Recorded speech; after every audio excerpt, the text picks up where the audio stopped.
In the beginning, you were nobody.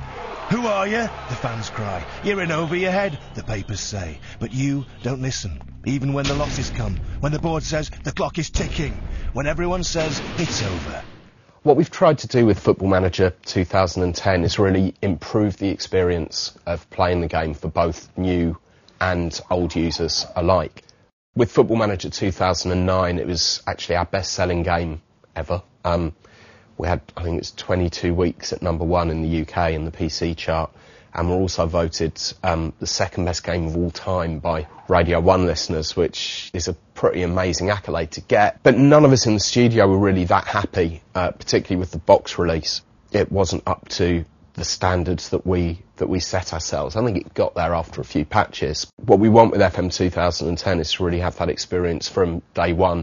We've spent a lot of time working with our community, but also doing usability studies for people who've never played the game before, and tried to look at what areas of the game people were able to find easily, which parts they couldn't be bothered playing, and also seeing quite how in-depth they go with the game. And we learnt a lot from doing this. We've completely overhauled the interface for the game this year, just to make it look a little bit less like something that you'd see at work. You know, we've been influenced a lot by the internet and also by things like iTunes and various other apps that we use here, to just try and make it feel more like fun when you're playing the game. And a lot of the features that have been added have been things where the game has always gone into a lot of depth, but we weren't actually introducing that depth to the user very well, or making it easy for them to use. So something like the backroom advice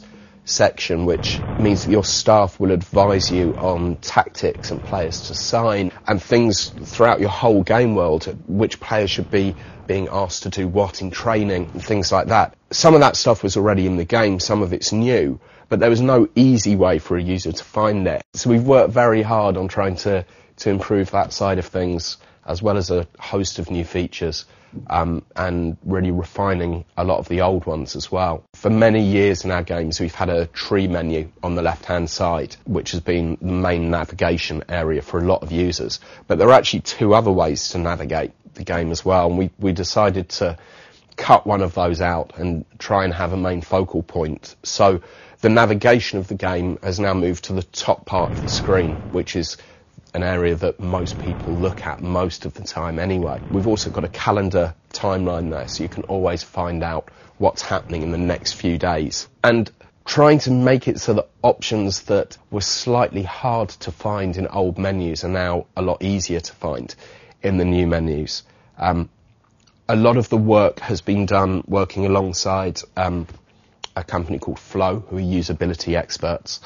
So we've spent a lot of time doing usability testing and usability studies on the new interface, seeing what people like and what they don't like. As with all of our previous interfaces for the last few years, the game is completely skinnable. So at launch, you're going to see two skins for the game, a light skin and a dark skin, because some people thought that the skin was a little bit too bright. So I've done a darker version of it as well. Also, if you install the game through Steam, you don't have to buy it through Steam, but there are two installation choices when you purchase the game, a boxed copy or digitally, and you can install the game through Steam. One of the bonuses of doing that is we're actually going to release a version of the Football Manager 2009 skin for FM 2010. So if you are an experienced user and you really can't do without your tree menu, then you can have it back, although I would plead with everyone to give the new system a chance first, because once you do get used to it, it's so much easier to find things.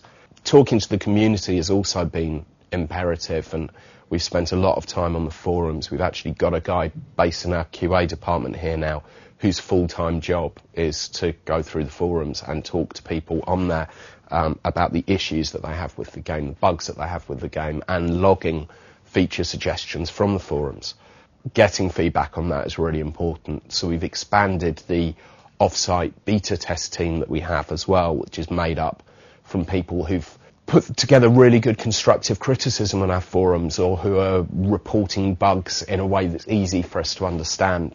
And we started testing a lot earlier this year as well. So hopefully that will lead to a much better experience for the customer when the game does come out on October the 30th. With any of the features that go into our games, we always expand upon them year on year, and whilst we were relatively happy with 3D view last year, obviously if we want to reach the heady heights of the amazing graphics that you see in some football and other sports games at the moment, we've still got a long way to go. So we've got over 100 new animations inside the game, as well as improving on every single other animation inside. On top of that, we've also got crowds in the game and stadiums. So each club that you manage, or each ground that you visit, will be different, because in real life they're different as well. And the way it all works is basically we've got lots of jigsaw puzzles, lots of different types of stand, and the game will put all those bits of stand together. If the stadium is full and sold out, you will see a full stadium. But if it's half full, half the stadium will be empty, because certainly on a lot of other sports titles, the stadium's just full the whole time and you've got a static crowd sitting there. It's not realistic. We've also improved the shadows and lighting inside the game, made those a lot more realistic, which was very important with the new stadium module, as well as adding weather effects into the match engine. Now, again, the weather effects aren't just there for, oh, look, you can see rain on the screen. If it's raining in real life when you're playing football, different things happen on the pitch. The ball might get stuck. Players might turn slower. And things like that are all replicated inside the match engine as well. We do, in the long term, want to be the best looking football game on the market, not just football management game. But we're doing what we can each year to try and reach that goal.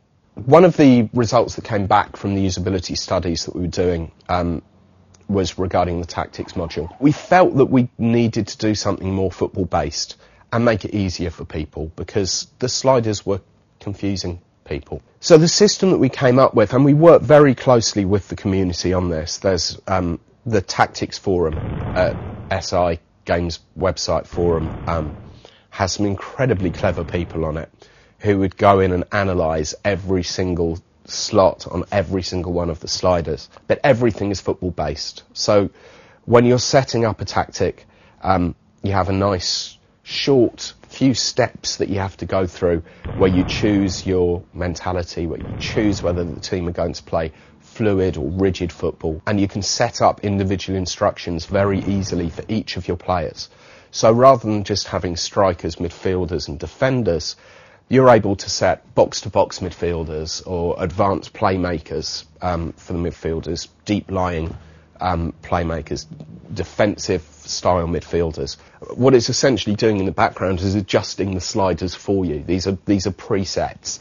So rather than taking hours to set up tactics, it now takes a couple of minutes to set up a tactic, and to set up a much more advanced tactic that you would have been able to do previously. And then inside the game, rather than having to go to the tactics screen each time you want to make a change or move a slider up one notch, there's over 20 touchline shouts inside the game. It means that if you have noticed that the opposition, maybe the fullbacks are playing quite narrowly and you want to exploit the wings, all you've got to do is press a couple of buttons and it tells your players to go and play wider. There are also extreme things you can do, such as pump the ball into the box, which gives massive long kicks into the box and hope your tallest striker actually gets onto the end of the ball. You can also make quick substitutions from these areas and other quick tactic changes.